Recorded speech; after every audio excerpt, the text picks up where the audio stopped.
Was gaming better when we were kids? From what I've seen, the answer is yes, but it seems that we can't connect the exact time frame that we're all talking about, or exactly why we all think this. I've spoken in prior videos about how I loved gaming when I was a kid, and how I'm unhappy about the state of modern day gaming. But is gaming worse now than it was when I was a kid? Well, I think this is a contentious issue. When I was a kid, I looked at games releasing between the years 2008 and 2016 and considered them some amazing years for releases. But for others, that's when the decline already started to happen, and during that period, it just got worse and worse. Today I wanted to talk about the state of modern gaming and try to answer and explore this concept of whether or not gaming was better when we were kids, why many of us feel this way, in what ways are we wrong, and in what ways are we correct. So grab a cup of tea, sit back and join me in discussing this question of was gaming better when we were kids? Just before we do that, if you enjoy content like this, talking about gaming topics and games themselves, then make sure to subscribe to the channel. If you want to support the channel directly, and you want to see old streams and some smaller streams that I do, then make sure to hit the join button. It's 99p a month, so for anyone who is interested and wants to get those little highlights and that sort of thing, and some streams specifically for you guys, then make sure to click the join button. If you want early access to videos though, make sure to check out the Patreon and check out the Exiled Ones tier. And lastly though, make sure to come by the Discord. If you want to join a community of people who absolutely love games, talking about pretty much anything and everything, then make sure to come join the Discord. I host a monthly game club over on the Discord, so if you are interested in joining us in playing GTA 5 this month, then make sure to come on by. Now though, let's talk about was gaming better when we were younger? Now I'll be focusing on what gaming was like as a kid, however I do believe that you can take this exact same view and apply it to any age of gaming that you grew up with. For example, when I get to the idea of gaming becoming more money hungry now than it was when I was a kid, I know that there is other people who think the exact same thing about the games that I love. And those people who love games from the 90s and early 2000s probably have the same sort of issue. Instead of it being viewed as a 2020 issue, you guys view it as a 2010 onwards sort of thing. By the time that I would consider some really great games coming out, it would have become more corporate for you than it was when I started playing. Pretty much every single thing that I kind of talk about, I believe can be almost fully copied and pasted over to whatever time frame that you grew up in gaming, and you'll probably find some points that you resonate with, just not when it comes to the particular examples that I'm using. I'm going to be touching on topics with games feeling more money motivated than ever, the change from the massive amount of hate that Bethesda got when they introduced horse armor as the first ever form of microtransaction, and now it's pretty much the standard. I'll talk about how the internet affected gaming, how politics plays its part in how some people view it now versus then, and way more. So let me know what you believe when it comes to this idea, and then check back by the end of the video. The dumbed down argument of a person who would say that gaming was better when we were kids is that they felt as if they had way more passion poured into them, and they weren't trying to suck every single bit of money out of you before you die. This is something that I'll dive a little bit deeper into and talk about some of the examples of exactly that. The counter argument though is that more games than ever are being produced. Great games are being made, but we're way more aware of the screw ups now that we're older. The final counter argument on a surface level is that indie games are becoming bigger and better than ever, and it's becoming easier for people to get into this space who are interested in creating their own games. I'm going to be talking about all of this and a lot more, so let's actually dive deep in understanding this exact topic and actually getting to the question at hand. Was gaming better when we were kids?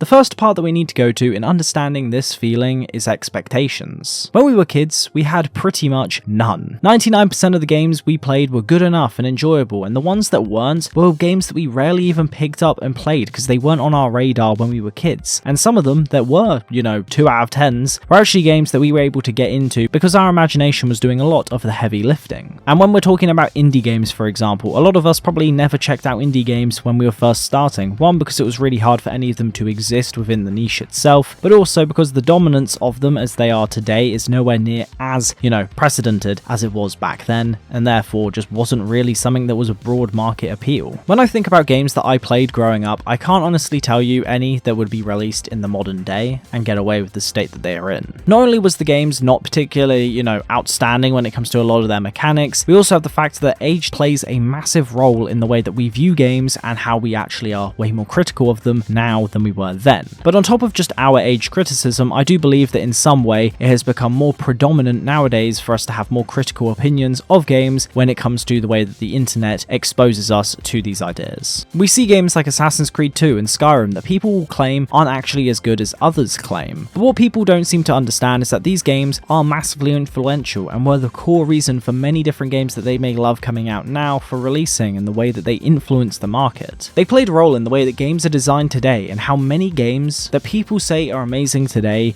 look. The expectations that we had as individuals when we were younger is far lower than those as an adult. But from what I've heard, a lot of people also discuss how in the broader consciousness of gaming content, it is the case that we've become more critical. I don't know how true this is, but even from videos that I see, it seems that something seemed to have changed with YouTube in particular, as it made it far more easier to hear other people's opinions in a far more digestible manner than something like a Reddit post. We have loads of games that have tarnished memories online due to video essays, such as Fallout 4. A good friend of mine called Brad made a video over on his channel, kind of Brad at this, talking about this exact topic with Fallout 4 and how the game is actually way better than people try to claim it is. I definitely recommend going and watching it, and I believe this kind of adds to this idea of how critical we are in certain moments and how easily swayed the broader consciousness is over something when really it isn't that bad. Our imagination was also incredible. I'm not sure if it's that the schooling system just drilled it out of me, or if it's the case that it just happens when you get older. When I think back to games like Saints Row 2, I always imagine it looking absolutely polished and amazing, as if it was something like RDR2, but then when you play it and you see its awful looking design, it truly looks disgusting. And when I was a kid anyway, I could pretty much go around any game and explore and do whatever, and I would feel entirely immersed into the experience. Whereas getting older, I always find myself being dragged out of the experience by other things that I have to do, such as, average adulting tasks. Now, the real reason for this change in how we look at games as we age comes from two things. One is that when we age, we become naturally more critical of pretty much everything. But the real and bigger reason as to why that even happens, and this other topic, is that we then get introduced to the issue of money versus time. When we were kids, we weren't the one paying the money to play these games, but we had tons of time available to us, so we could explore and enjoy any game that we were playing for long stretches of time, as long as the game was relatively decent. And also, because we weren't the ones spending the money, we were able to not really get the full idea of how much the,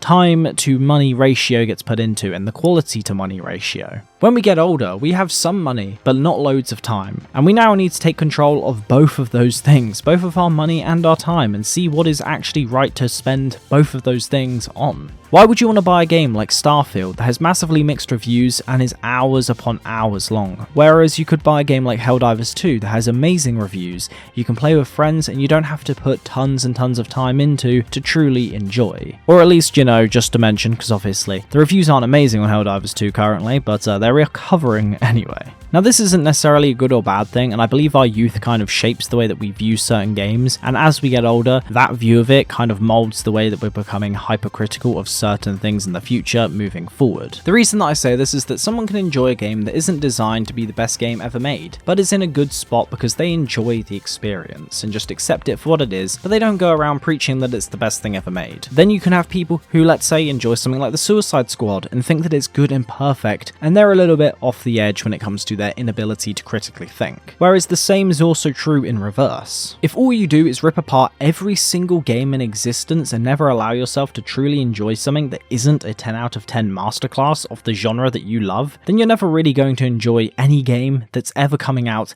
ever.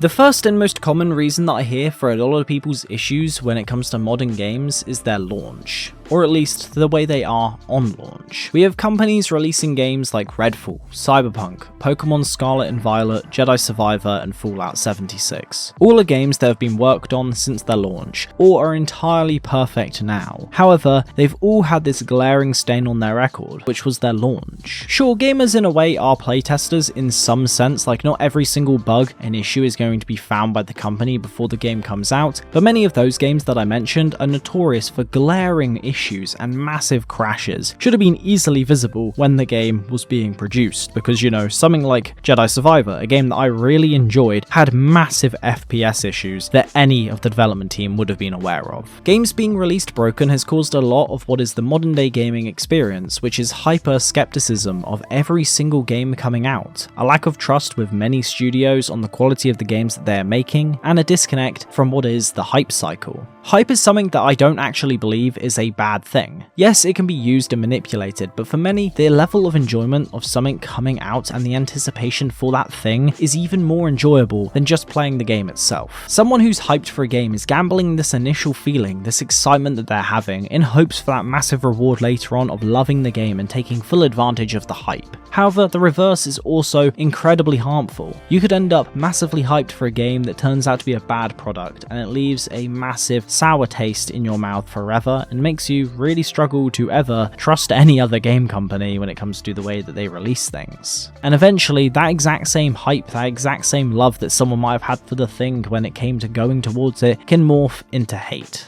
The counter to this has been skepticism, which means that you can sit back and look at everything and buy it if you're certain, but it removes the factor of being able to be part of a community that is getting excited for something. So what you're doing is, instead of, enjoying and getting experience and getting hyped towards that game coming out and then being able to have that massive payoff, you're just sat back, not really caring too much. You may have some thoughts here and there, but then when the game comes out, if it's bad, it's bad. If it's good, it's good. And there isn't really a massive feeling of love or hate towards it. Sure, you can grow those feelings when playing the game, but hype does play a massive role in that excitement for the game and enjoying the initial experience. I don't think hype is bad for the most part, as in most cases in the past it's typically been delivered on for people who are actually, fine with what they got and they're enjoying the game that they're playing. However, so many companies at this point have now screwed up on many different areas that it's led to this massive amount of skepticism, and in my opinion, all of that stems from broken releases and games that are borderline scam products before they are launched, from the way that they're advertised all the way through to the way they are at launch. Due to the unfinished state on launch, many games will have day one patches instead of releasing a finished product. This issue is attributed to the internet, as its ability to fix games has become far easier than ever, so they're able to push it off and then do it at a later date. Some may call this laziness, but I don't necessarily entirely agree. I do think in some circumstances it is. However, I do also want to put this caveat in here, which is that games have become far bigger than ever. They've got so much more room for error than they used to, and I do think that is something that people don't really think about. Another very small and conspiratorial reason for games being unfinished on launch is because, it drives up controversy, it drives up clicks, it drives up,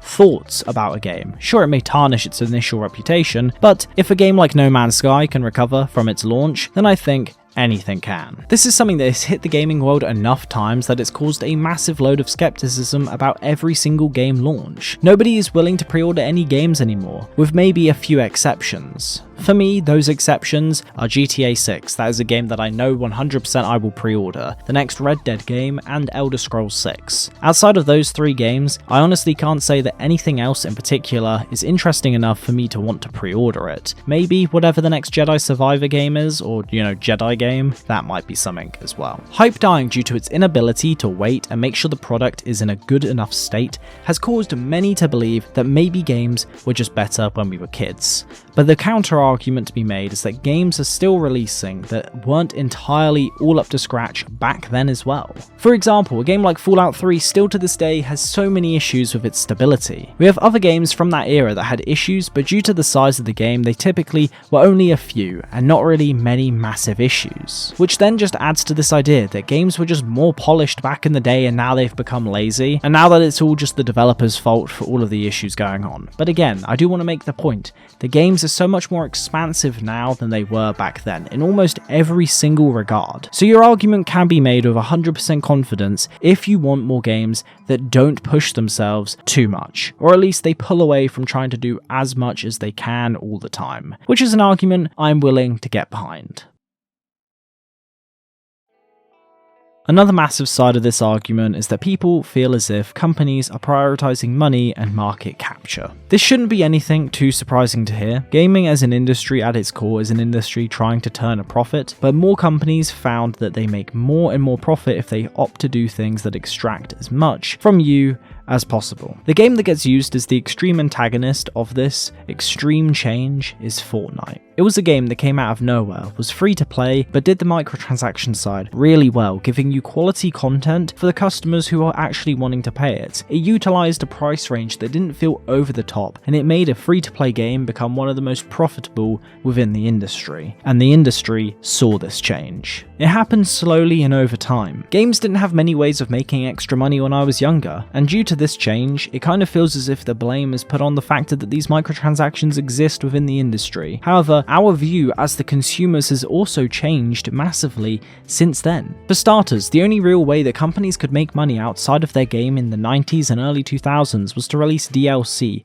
that gave content to players that they actually wanted to pay for, that gave them more of the experience that they were already loving. It's something that was a lot harder as well to pull off back then than it is today, because to sell DLC, it was a lot harder to get it out to a mass market appeal and make sure that everyone saw it, whereas today, you can just have a few YouTube ads and it does the job really well. And obviously, for all of these companies, doing a few YouTube ads is basically next to nothing for them. And the other thing that we have to be honest about is that gaming wasn't as big and widely accepted as it is today. So there's now more consumers than there was back then, and the people who were around back in those days, back in the 90s, the 80s, the early 2000s, whatever it might be, or even when I was younger, are considered people who were fans of the medium that is gaming as a hobby, instead of just some games within the hobby itself. The reason that I'm talking about this is that Bethesda introduced horse armor within Oblivion as an optional cosmetic, which we know as today as a microtransaction. Back then, it was laughed at, and people said how awful it was, but now that is considered a very normal, everyday practice for these companies. The reason this has happened though, is that we were slowly eroded away. Only a few predatory practices have been looked down enough to be removed, or at least blacklisted from future games. Loot boxes are a prime example of exactly that.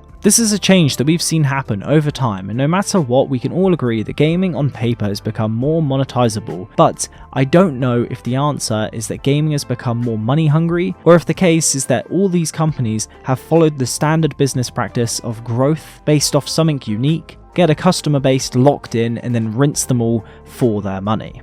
This isn't a good way in my opinion to run a business ethically, however, I can't argue with those companies when it comes to making record profits. So I don't know if gaming itself has become more money hungry, or if it's just that they've found better ways to monetize that if they had them back in the day, they would have capitalized on them massively. But one thing that we can agree on, I do believe, when it comes to monetization is that this is just heavily linked to the idea of extreme corporatization within the industry. Gaming though has become something that has become more focused on building a bigger and bigger player base. Monetization is one part of the same pie of modern gaming monetization, and you can't fully capitalize on either without the other. It makes sense as businesses want to make as much money as possible and sell to as many people as they possibly can, but they didn't know exactly what would work to get there. For a while it was FPS shooters, and that slowly wasn't working anymore. The reason Fortnite is the scapegoat for the downfall of the industry is because this game was able to sweep people into its arms and take full advantage of this exact issue.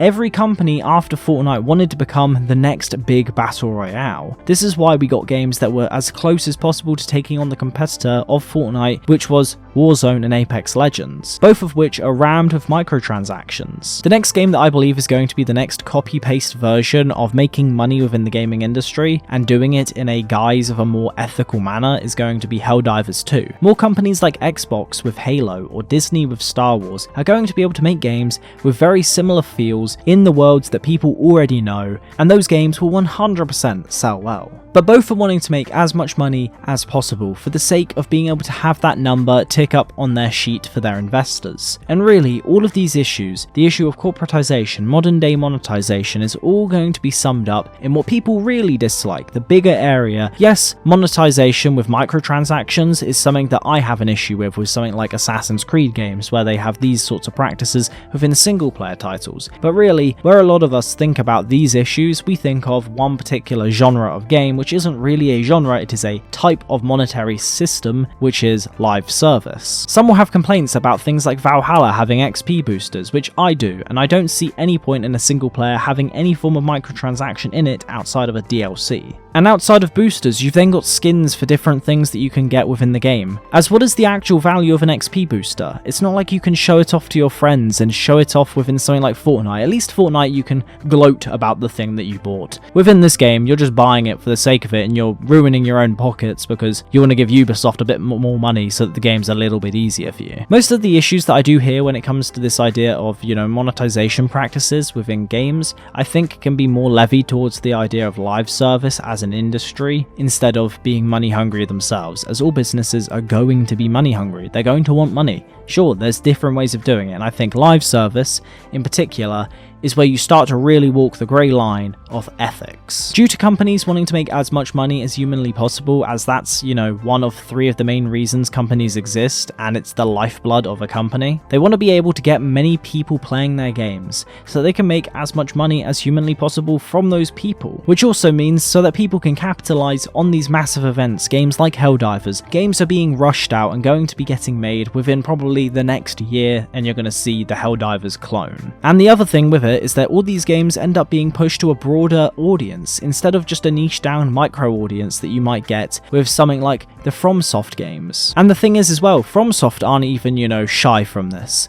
A game like Elden Ring became as successful as it did because it broke out of its micro niche. It decided to move away from the linear dungeon crawler towards an open world experience, which again, like I just said, it's capitalizing on that experience. All of this means that we've had game after game that is the same sort of thing, whether it's an RPG title, open world, battle royale, or the next big FPS. We all end up seeing games that feel the same, act the same, and monetize in almost the same exact ways, with very few expectations that break out of the mold that is the product itself, that is actually amazing, because most of these games don't focus on being genuinely great or amazing games, they focus on being good enough that people are still willing to spend a little bit of money towards. And the thing is though, the reason why they do this is that it's able to reach a broader demographic, as these demographics are more important to these companies than, necessarily making money off of a micro niche. The biggest counter argument that you're going to hear towards this idea around monetization within games is that if you don't want a product, then just don't buy it and stop complaining about what other people do with their own money, which I kind of understand. However, I also do believe that this is way too much of a fence-sitting take, that really, if you just dive a little bit deeper into it, it's like when people get asked why do you care about something when it doesn't affect you in any way. It isn't just the idea of things that affect you that you should care about.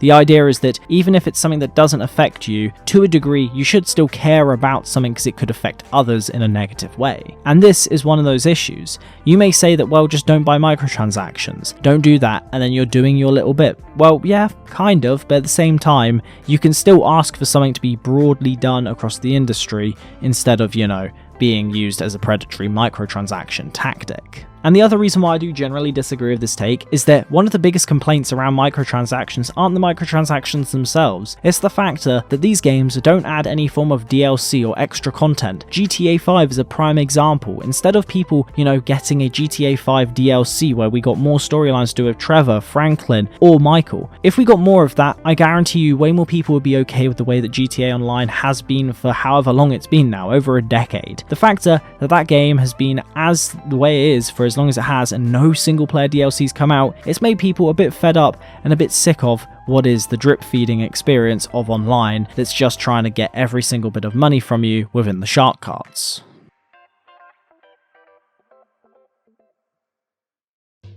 Politics. Now, I'm not going to give you mine, but I'm going to talk about what the Discord appears to be around this topic, especially within games, from the comments that I've seen generally to the online discourse that I've seen about this topic. A lot of comments in my previous videos, people will be saying something within the vicinity of something like blaming one of two evils: capitalism or wokeness. I would say that both of them are linked together. Like, the idea that both aren't is a bit of a lie. However, I can understand why someone might blame wokeness or blame capitalism by themselves because they don't really acknowledge how both interlink. If you listen to any discourse around gaming right now, you're going to hear a lot of people talk about how politics is being rammed down our throats within this and throughout media generally. which I do agree with. However, I do also think that a lot of people don't realize how many games, movies, and shows depict a lot of that time setting's current landscape of politics, which is something that, you know, when we were younger, we're not picking up on because, you know what, we're kids, we don't care about politics. You even have Kojima games, where he's giving his entire take on what the future of the world will be, or trying to give some philosophy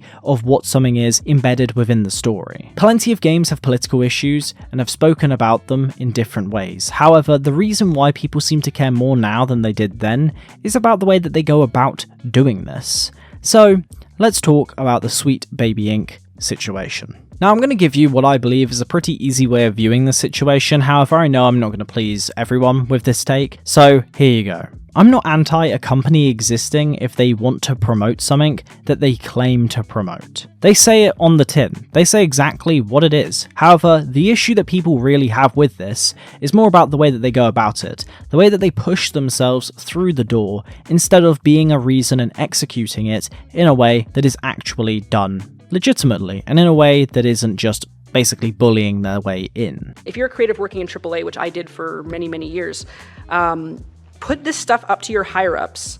And if they don't see the value in what you're asking for when you ask for consultants, when you ask for research, go have a coffee with your marketing team and just terrify them with the possibility of what's going to happen if they don't give you what you want.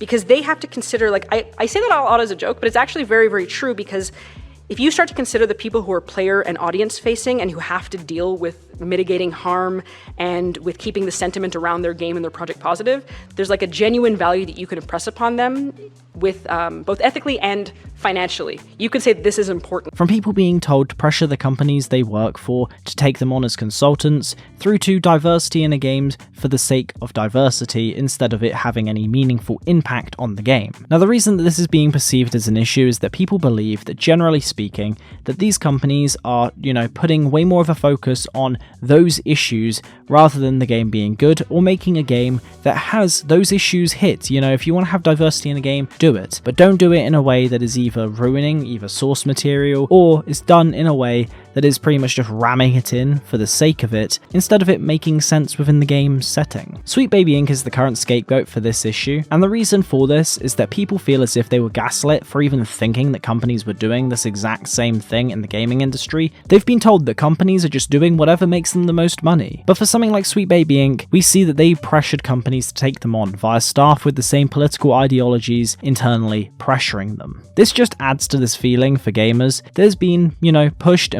over the years, and being told that it isn't happening at all. Now, I don't really have much of a counter argument to this, as from what I've seen, it does seem like the company and others like it believe this idea that the ends justify the means sort of approach to business, which I don't agree with. I believe that if you're a company and you want to make something to fit into a political ideology, then go for it. However, either make it yourself, sell the idea to another studio, or go in contact with indie studios or other people who might want to take on your game instead and start creating it from scratch, instead of trying to push a political belief into pre-existing works that are already happening and making it a prime focus of the game's existence, instead of making sure the game is good first and then those things can be added in after if they make sense. One counter-argument that I will make towards gaming as a whole and why people feel this way within gaming is that gaming has always been skewed more to what is considered politically right-leaning than it is left. This is something that we've seen for years now. Anyone who does disagree, I just beg you to look into basically any chat of anything in existence. You may have some people who believe in what is considered more left-leaning opinions. However, generally speaking, gaming does skew more right, which is why I believe that we see such a big backlash to in-game censorship and pushed ideologies, whereas, you know, if it wasn't the case that everyone wasn't, you know, more, or at least the people who like playing games were a little bit more right-leaning or right-adjacent, if it wasn't the case that that was a thing, I believe that this wouldn't be as big of an issue when it comes to the overall opinion. I do think this is something to think about, as I do believe games should just stick to the demographics that they're trying to please if they're wanting to make as much money as possible, instead of, you know, irritating their consumer base. It's better off just to make a good game and just ignore politics altogether, in my opinion. It seems to be what works for pretty much every single musician, every single YouTuber, anyone and everything. If you ignore these things and you just make a good thing, people typically don't care that much, and they're going to just enjoy the game for what it is instead of believing any political opinion that's being rammed into it. Another thing that always gets brought up in this conversation is how games are becoming more focused on being good stories and good movie games instead of good games. This is something that I think is easily linkable to the idea of making games generally more available and accessible to a broader audience. And this criticism is definitely valid, as it means that many games seem to just remove the gaming aspect altogether so that they can then appeal to that broader audience. We find ourselves playing games like The Last of Us that have really great stories, however the gameplay is incredibly basic, and the reason the game is able to get away with this is because the gameplay is merely a vessel for the story. However, because I'm someone who personally prefers more story-based games anyway, I don't find the gameplay having to be amazing as a big deal. The game needs to be playable enough, but if the story itself is boring or the story just sucks outright, I do think the gameplay being mediocre is just going to add to another issue. I don't think a game can have amazing gameplay and then absolutely trash story. I think you can do a blend of both, have a mediocre story and mediocre gameplay, but you can't really have a great gameplay and terrible story. I think you can have a terrible gameplay experience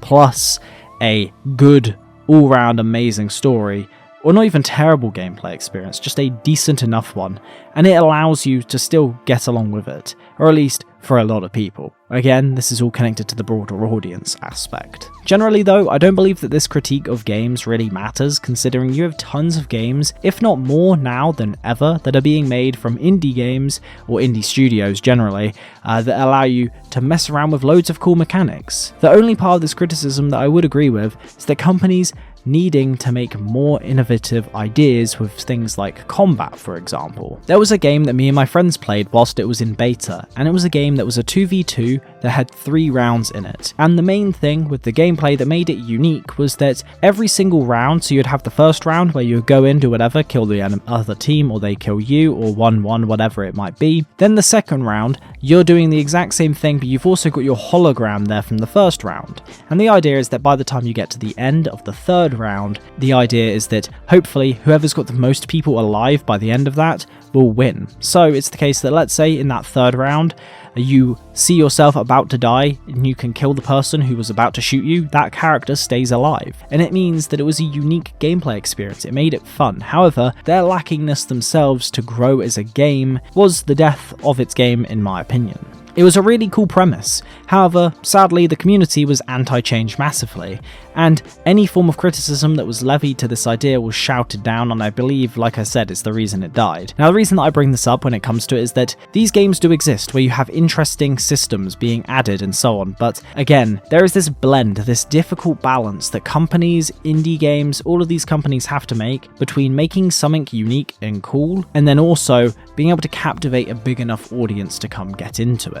And because of that, I do think that that's the reason why we see way more games now sticking to that movie game approach, because it's easier to get that broader demo who are interested in just enjoying a story and having the game as a vessel to enjoy that story than it is to make an interesting gameplay system. Again, I'm not defending this, I'm just explaining a side of that argument. I wanted to end off this deep dive though with 2 of the biggest counter arguments that can be made towards this idea of gaming being better when we were younger, which the first one would be the sheer amount of games that we have now. We love the games from when we were younger for various reasons, from the novelty of the game at the time in our lives, nostalgia, or because it was genuinely an amazing game. The issue is though is that we've had plenty of amazing games released in the last few years. The last 2 years in particular, we've had loads of great games release and enter into this ecosystem, which hasn't taken away from the amount of games that we loved when they were coming out when we were younger. And the reason that I do believe we end up falling into this kind of trap, and I did especially within the first few videos, and I wouldn't say I'm necessarily fully out of it, I don't even know if it's necessarily a trap or if it's just a general way of viewing things, but I do think there's 2 things that kind of link this together. The first of which is that when we were younger, games were being made far quicker than they were today. And when games are being produced at a faster rate, it means that we're fundamentally getting way more games and therefore more chances for more games to be successful, but also way more games that could be a screw up. But again, because of those short time frames, there was always something new to play, something cool to check out. However, as I've stated in other videos, the sheer amount of really good games back then is insane. And the other reason, as I said earlier, is that we had such a low bar for games to be good or bad. If a game comes out now and it's not to fit some form of visual style, the game cannot have any characters that look like wax mannequins. This is something that you would have seen back in the day, so they didn't have to overextend into this idea of realism. And the issue is that as much as people say, well, how about we go down art styles for future games? That's all cool and all, but again, there is this love towards the idea of having something that looks realistic that people are always going to love. And this idea can be moved into many different areas of games that we loved when we were kids, as many of the games that came out back then would not hold up today, even if they were brought up to some of those standards as today. I just don't think it would happen because we have such higher standards now as adults, but as well as the industry as a whole, that it's just a struggle for any of those games to even make a dent. And as I said, we've had loads of really great releases over the last few years, with last year being one of the best years in gaming in a long time. We saw massive success and some failures within the AAA space. We saw amazing wins in both indie and AA games. So I find it incredibly hard to argue against the fundamental point of gaming as a whole being worse now, or the state of which the games are being released are worse now. However, one thing that I do think is beautiful about today's gaming world and landscape is the barrier to entry is far lower. Whether it's people wanting to get into making games, it's far lower than ever, and you can make games that are visually stunning and that actually look cool with things like Unreal Engine, all the way through to just getting into gaming in general when it comes to the cost value with something like getting an Xbox or building a cheaper PC and getting Game Pass. We have games for pretty much everyone as well. You have indie titles that can give you those feelings of love that you might have missed out on when you were younger. We have so many games that anyone can find something that fits their style. You can look towards indie titles to give you those same feelings that you miss from those older titles and the love being put into a game. Now, the issue itself I don't really think is down to monetization. I don't think it's down to many of the things that I've discussed in this video. I think a lot of this has more to do with the fact that these big publishers are the ones that we used to love growing up, and they were either able to, tap into our audience as, who we are, or were doing really good within those micro niches and decided to expand outwards. They decided to go for as much audience capture as possible. They wanted to get as many people wrapped up in their arms as possible to then sell to. So they moved away from making games as good as possible and making games as good as they can for a broad enough audience. Even with that being said though, I do love the current state of gaming, and my views on this have kind of changed a bit since my Is Gaming Dying videos. I do still have the same worries as I did back then, however, a lot of this feels a lot brighter after the last year of games that we had.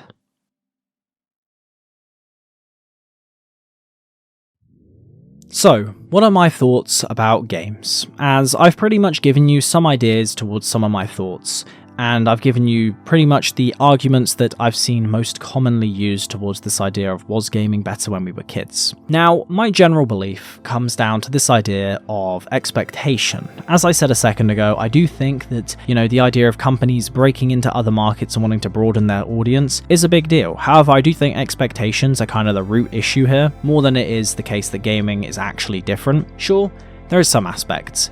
Companies are taking full advantage of the ways that we can monetize and so on. However, when we were kids, we loved anything and everything because we had really low expectations. We didn't care necessarily, we were enjoying it all. However, the other massive thing, not just expectations, but I do think the biggest and far more precedented issue that people just kind of hide away from because people don't like to use the idea of age and growing up as a thing. I heard this argument being used against me when I was talking about is gaming dying, or are we entering a new age, or did we grow up and whatnot. And the reason why I titled it that was at the time I was trying to question that myself. Did I just grow up? Is growing up quitting games? I don't think growing up is quitting games. I think growing up is just a change in what your responsibilities are, and then on top of that, what you have time for. There's no such thing as not having enough time, it's only what is your priority. And I think this is really what it means. And what I mean, I'm not trying to mean that in like looking down on any one way, just to get that out there. Like, I'm not trying to do it with the whole everyone's got the same 24 hours sort of thing. I'm just saying that, let's say you want to go to the gym, but you have a family, you've got your job, you've got all these different things. Your priorities, like, you may want to go to the gym, but fundamentally you've got all these other priorities that are stacking on top that make it almost impossible for you to go to the gym, that sort of thing. So I do think that the money and, the fact that there's a time commitment for many of these games now make it so that, sure, the reason why so many older guys play COD is because they want to just play something for 20 minutes, half an hour at the end of the day. They don't want to spend £70 on a game that's going to be 70 hours long because they don't have the time for it. It's just insane amounts of, contribution that you have to put into towards these things. And I think this is something that people don't like to admit. And I would love to see of just being pushed to your limit, and now everything that happens is looked at as an insane concept. And this is something that I don't expect to see change for a while, not until we get game after game after game releasing in really good states, releasing well, not being awful, not being lied about when it's marketing. Only until the trust is built up with the players again, can we actually expect anything to change. I want to see the landscape of games get way less critical than it is now. I don't want the idea of skeptics being a big thing. I find the idea of being a skeptic something that kind of removes the joy and the fun of getting into a game. I hope that we can get to a point in games where we no longer are skeptical about the release, because you know what? They've given us 5 great games over and over and over. Hopefully their 6th will be great. Anyway, with that all being said, hopefully you guys did enjoy this video. The last bit was a bit more rambly, I'm sorry. But yeah, if you guys did enjoy this video, make sure to leave a like, do subscribe. Thank you to my Patreon members for supporting the channel. If you do want to support the channel directly, go check out the Patreon. I upload content for that channel as well. Not that channel, but the Patreon. So yeah, I'll see you guys in the next one. Have a good one, and hopefully this video was valuable to you in some way. Enjoy.